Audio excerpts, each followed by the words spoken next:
One Sunday, I sat at church and I look over and my brothers are fighting over a piece of paper, which this is not unusual for my family. My family loves to fight over dumb things, especially my brothers.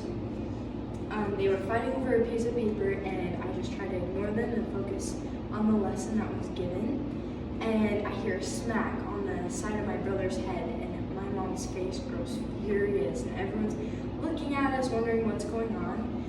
And my mom takes my brothers outside and she comes back in a couple minutes later and my brothers act like nothing happened. They are totally fine with everything and they act like they're all best friends again. And then I moved to college a couple years later after this happened, and it was completely different how women handle conflict versus men. When I moved to college, women tend to lead with their emotions and talk about their emotions a lot, and they were a lot more sensitive than boys tend to be. And so I'm going to be telling you, my name is Caitlin Scott, and I'm going to be telling you about the difference between male and female communication, specifically verbal and nonverbal communication. This is relevant to everyone because we all communicate with the opposite sex, whether that be your parents, whether that be your significant other, or a sibling, or a coworker, or a friend. We all communicate with the opposite sex. So it is very important that we understand how the opposite sex tends to communicate. Male and females both communicate differently, and to understand these differences, I'm going to inform you about verbal and nonverbal communication. So to begin, we will first talk about verbal communication. So in a video called War of the Sexes, they do a study and they found that women tend to use I think, I feel, and males are likely to just come out and state the fact. The reason why women tend to use I think or I feel statements more often is because they are more interested in like the human brain and why people do what they do. And males, they tend to use we more when they're referring to a broad group of people. Also, in the War of the Sex video, they found that male and females differentiate in pitches. So women tend to fluctuate more in their pitch, and they also tend to have variable intonation, more variable intonation than men do. And this is called phonology, where they fluctuate their pitches.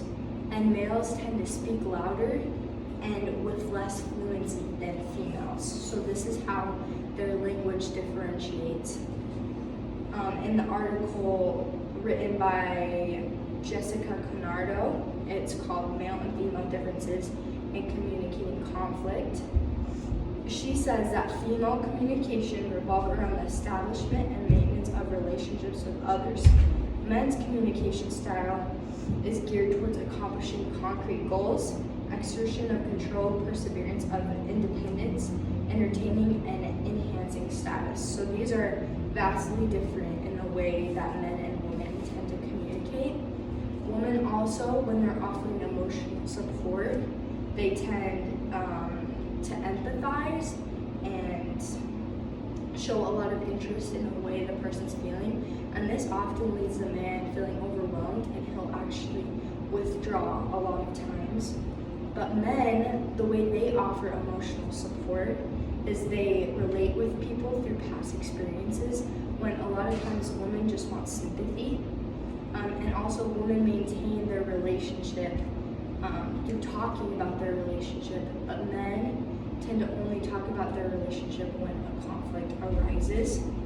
So according to Jessica Conardo, she says, because feminine and masculine rules about details differ, men often find feminine actions wandering, tedious, while the masculine style of storytelling may strike women as leaving out all the interesting details.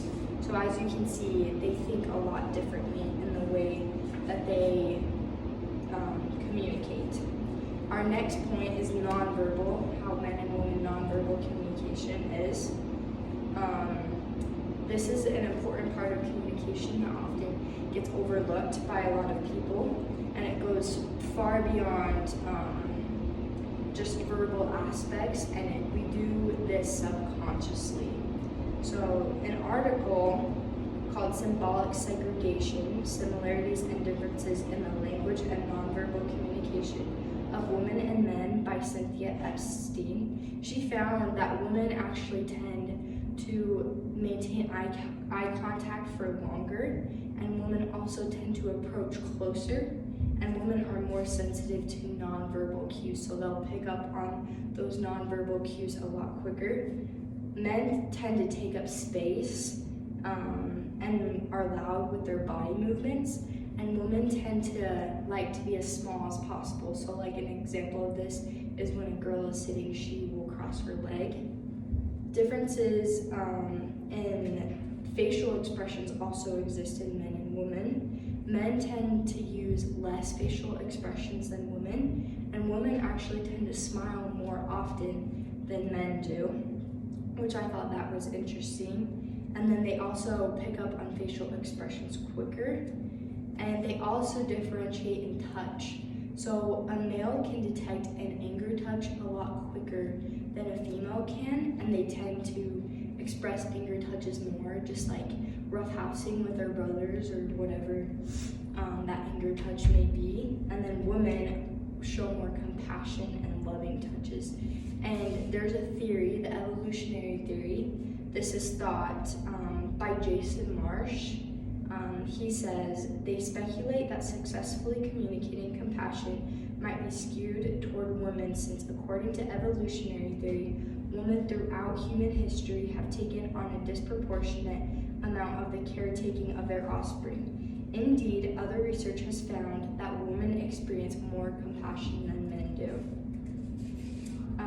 So in conclusion, we have found the differences between male and female communication, and they differentiate actually a lot more than people think they do, and it is so important to understand these differences because it can allow us to maintain healthy relationships with those around us, and that's been proven. If you understand how your partner or whoever is close to you communicates, you can better maintain a healthy relationship with them.